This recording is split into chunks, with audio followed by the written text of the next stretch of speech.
ക്രിസ്തുവിൽ സ്നേഹമുള്ളവരെ, അപ്പോസ്തലന്മാരുടെ പ്രവർത്തനം 1-ാം അധ്യായം 8-ാം വാക്യത്തിൽ ഇപ്രകാരം നമ്മൾ വായിക്കുന്നു: പരിശുദ്ധാത്മാവ് നിങ്ങളിൽ ഇറങ്ങി വരുമ്പോൾ നിങ്ങൾ ശക്തി പ്രാപിക്കും.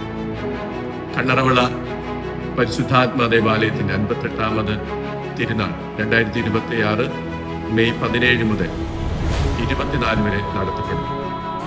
പരിശുദ്ധാത്മാവ് ജീവിതങ്ങളെ പുതുക്കുന്ന ശക്തിയാണ്, ഹൃദയങ്ങളെ നിറയ്ക്കുന്ന സ്നേഹമാണ്, ഭയത്തെ നീക്കുന്ന ധൈര്യമാണ്, അത്ഭുതങ്ങൾ പ്രവർത്തിക്കുന്ന ദൈവിക സാന്നിധ്യമാണ്. ഈ തിരുനാൾ ദിനങ്ങൾ പ്രാർത്ഥനയുടെയും ആത്മീയ ബലം ധരിക്കലിന്റെയും സഹോദര സ്നേഹത്തിന്റെയും അനുഭവമായി മാറട്ടെ. പരിശുദ്ധാത്മാവിന്റെ വരദാനങ്ങളാൽ നിറഞ്ഞ് ഹൃദയങ്ങൾ ജ്വലിക്കപ്പെട്ട് ക്രിസ്തു സാക്ഷികളായി ജീവിക്കാൻ ഏവരെയും സ്നേഹപൂർവ്വം സ്വാഗതം ചെയ്യുന്നു.